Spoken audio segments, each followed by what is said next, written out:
እግዚአብሔርን የሚፈራ ሰው ነው በህይወቱ ሰላም ያለው። እግዚአብሔርን የሚፈራ ሰው ነው በብዙ መከራ ውስጥ እረፍት ያለው። እግዚአብሔርን የሚፈራ ሰው ነው በብዙ ስቃይና መዓት ውስጥ እሱ ግን በመረጋጋት የሚኖረው። ማንን የሚፈራ? እግዚአብሔርን የሚፈራ።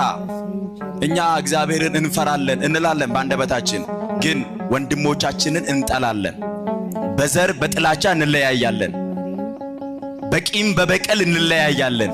በብዙ ምድራዊ ነገር ውስጥ ተዘፍቀናል፣ ግን ባንደበታችን እግዚአብሔርን እንፈራለን እንላለን። እንደሱ አይደለም። እግዚአብሔርን መፍራታችን የሚታወቀው ወንድሞቻችንን በመውደድ ወንድሞቻችንን በማክበር እርስ በርሳችን በመከባበር በመዋደድ ነው እግዚአብሔርን መፍራታችን የሚታወቀው። ስለዚህ ሰው እግዚአብሔርን የሚፈራ ከሆነ፣ ሰው እግዚአብሔርን የሚያከብር ከሆነ የእግዚአብሔር መልአክ ወደ እርሱ ይመጣል፣ ከየትኛውም መከራ መልአኩ ያድነዋል። ማንን የሚፈራ ከሆነ? እግዚአብሔርን የሚፈራ ከሆነ።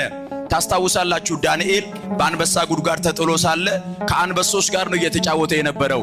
ዳንኤል ማንን የሚፈራ ነው? ተናገሩ፣ ማንን የሚፈራ ነው? እግዚአብሔርን የሚፈራ ዳንኤል በሚባሉ አንበሶች መካከል እሱ ተኝቷል። እኛን የአንበሳ ስም የሚጠራበት እንኳን በጣም ተነቃቅ